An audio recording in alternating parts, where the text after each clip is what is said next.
నమస్కారం. Star hospital సుఖీభవకు స్వాగతం.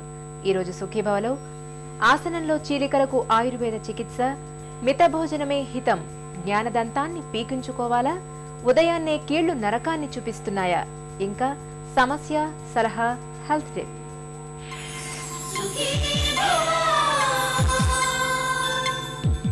చాలా కాలంగా మలబద్ధకంతో బాధపడుతున్నప్పుడు మొలలు రావడం, ఆపై అవి ముదిరిపోయి చివరికి ఫిషర్స్ వస్తూ ఉంటాయి. ఫిషర్స్ మన ఆసనంలో చీలికల్లాంటి ఇన్ఫెక్షన్లుగా చెప్పుకోవచ్చు. ఫిషర్స్ ఉన్నప్పుడు ఆసనంలో నొప్పి చాలా తీవ్రంగా ఉంటుంది. చాలా సందర్భాల్లో ఆసనంలో చీలికల చికిత్సకు లొంగకుండా మొండిగా మారుతూ ఉంటాయి. వేధించే ఫిషర్స్ కు ఆయుర్వేదం చెబుతున్న చికిత్సా పద్ధతుల గురించి ఇప్పుడు తెలుసుకుందాం.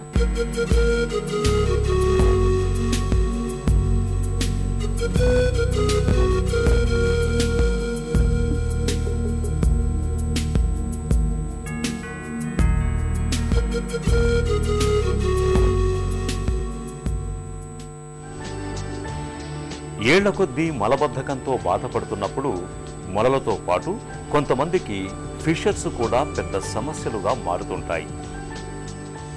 మలద్వారం దగ్గర చీలికలు ఏర్పడటాన్నే మనం ఫిషర్స్గా చెప్పుకోవచ్చు.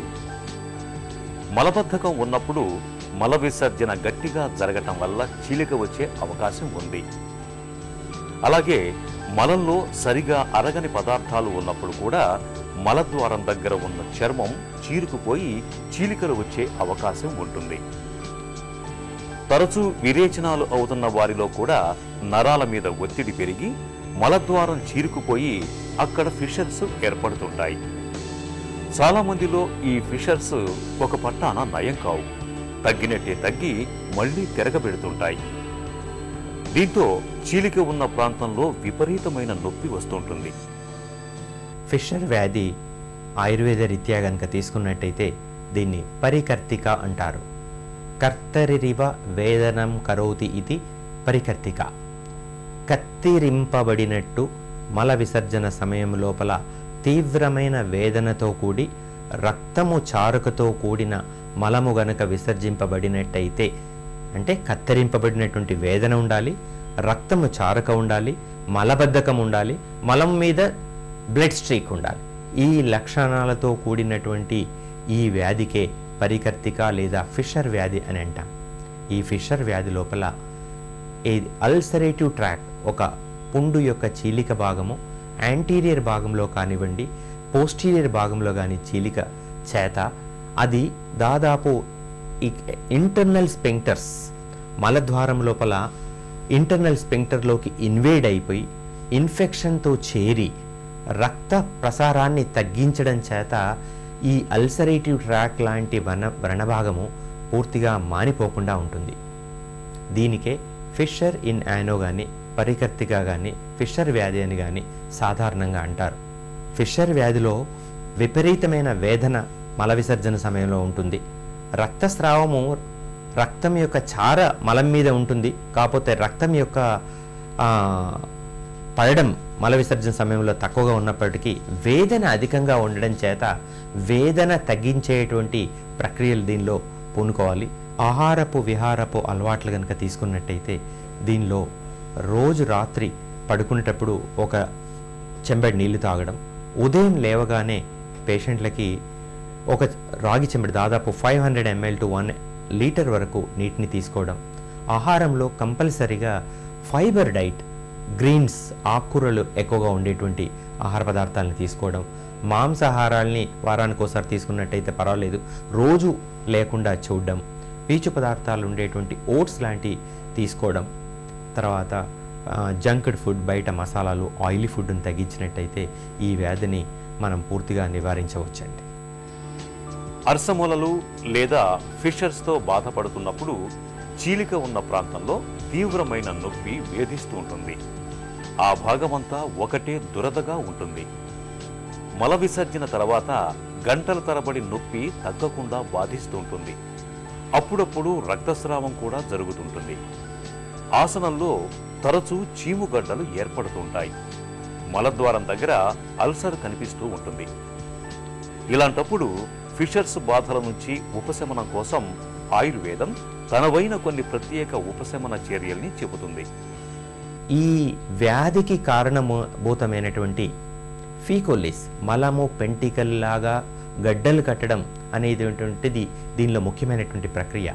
ఈ మలము పెంటికల్లాగా గట్టిగా మారకుండా ఉండడానికి హరితకి చూర్ణం 5 to 10 గ్రామ్స్ను రాత్రి పడుకునే సమయం లోపల తీసుకోవడం, అభయారిష్ట, దశమూలారిష్ట లాంటి సిరప్స్ను మనం తీసుకోవడం ద్వారా పేగుళ్ళల్లో కదలికను కలిగచేసి వాటి లోపల అపానవాతము యొక్క వికృతిని అరికట్టడంతో పాటుగా మలం యొక్క గట్టి పడడాన్ని నివారిస్తుంది.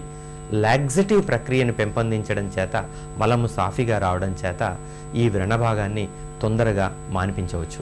అయితే దీని లోపల ఒకసారి గనక ఈ అల్సరేటివ్ ట్రాక్ ఎక్స్టర్నల్ ఇంటర్నల్ స్పింక్టర్స్లోకి ఇన్వేడ్ అయి పడితే అక్కడ ఇన్ఫెక్షన్ చేత రక్త ప్రసారం తగ్గుతుంది. అట్లాంటి సమయాలలో ఔషధ చికిత్సల యొక్క ఉపయోగం చాలా తక్కువగా ఉంటుంది. అప్పుడు శస్త్రచికిత్సల ఉపయోగం ఎక్కువగా ఉండడం చేత దీనిలో ఆయుర్వేదగతంగా యానల్ డైలేటార్స్ అనేటువంటి ప్రత్యేకమైనటువంటి గొట్టాలని మామూలు లూబ్రికేటింగ్ ఆయిల్స్ పిండ తైలాన్నితో కవర్ చేసి రోజు 5 to 10 మినిట్స్ పేషెంట్ రోగికి ప్రాక్టీస్ చేసినట్టయితే ఏదైతే స్పెంక్టర్స్లో వచ్చినటువంటి స్పాజంని పూర్తిగా నివారించవచ్చు. అంతేకాకుండా పిచును తీసుకొని కాటన్ స్వాబ్ని తీసుకొని పిండ తైలంలో ముంచేసి రాత్రిపూట పడుకునేటప్పుడు మలద్వారం లోపల చునిపించినట్టయితే తెల్లారి అది మోషన్స్లో వస్తుంది. అది రాత్రిపూట పూర్తిగా మలద్వారంలో ఉండడం చేత ఆ ఫిషర్ వ్యాధి మెత్తపడి రక్త ప్రసారాన్ని స్టిమ్యులేషన్ చేస్తూ అట్లాగే మలాన్ని పెంటికలు లేకుండా మార్చడం చేత ఈ వ్యాధిని పూర్తిగా మార్చవచ్చండి. మెడికల్ ఔషధ చికిత్సలో చాలా ఉపయుక్తకరంగా ఉంటుంది. ఇంతకుముందు చెప్పినట్టుగా హరితకి చూర్ణాన్ని, త్రిఫలా చూర్ణాన్ని రోజు రాత్రి పడుకునే సమయంలో 5 to 10 గ్రామ్స్ గోరువెచ్చని నీటిలో ఇవ్వడం ద్వారా, తర్వాత అర్షకుటార రస్, కాంచనార గుగ్గులు లాంటి మాత్రల్ని ఉదయం 2, మధ్యాహ్నం 2, రాత్రి 2 గోరువెచ్చని నీటితో ఇవ్వడము, క్యాప్సల్ బి ప్రోక్టా లాంటి మాత్రల్ని ఉదయం 1, రాత్రి 1 మజ్జిగతో ఇవ్వడం ద్వారా ఉపయోగకరంగా ఉంటుంది.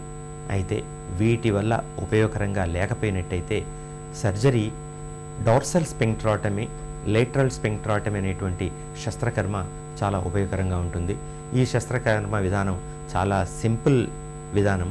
దీని లోపల షార్ట్ జనరల్ ఎనస్థీషియా కానీ అండ్ స్పైనల్ ఎనస్థీషియాలో కానీ స్పెంక్ట్రిక్ ఫైబర్స్ను లేటరల్ ఆస్పెక్ట్లో కానీ సెంట్రల్ పోస్టీరియర్ ఆస్పెక్ట్లో కానీ ఫైబర్స్ను స్ప్లిట్ చేసి వదలడం ద్వారా దీని లోపల స్పెంక్టర్లో ఉండేటువంటి టోన్ అన్ని అది మామూలుగా తీసుకురాగబడి అట్లాగే ఏదైతే అల్సరేటివ్ ట్రాక్ ఫామ్ అయిందో పుండు లాంటి భాగము తొందరగా మానడానికి ఆస్కారం ఉంది.